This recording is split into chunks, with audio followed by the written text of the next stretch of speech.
Kaixo!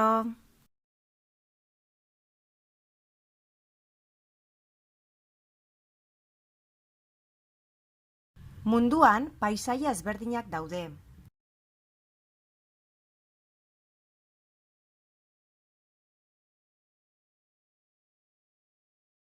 Paisaia bakoitzean bizi diren animalia eta landareak ezberdinak dira. Batzuk uretan, beste batzuk zuhaitzetan, beste batzuk lurrean bizi dira eta bakoitzak gauza ezberdinak jaten ditu.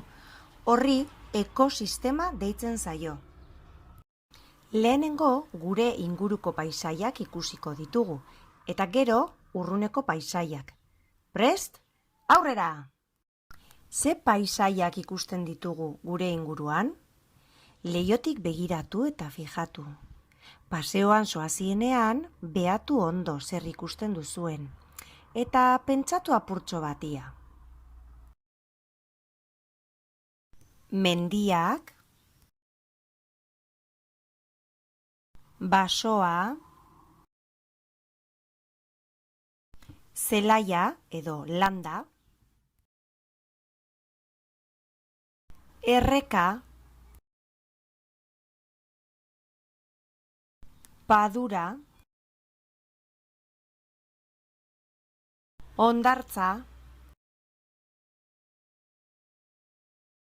itsasoa, lakua, herria.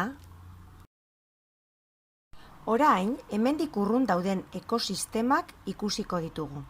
Pentsatu, ze ekosistema daude hemendik urrun? Batzuk telebistan ikusten ditugu, marrazkietan, pelikulatan, liburuetan ere ikusten ditugu, pentsatu. Basamortua, oiana, sabana, elurretakoa. Zuei zein gustatzen zaizue gehien?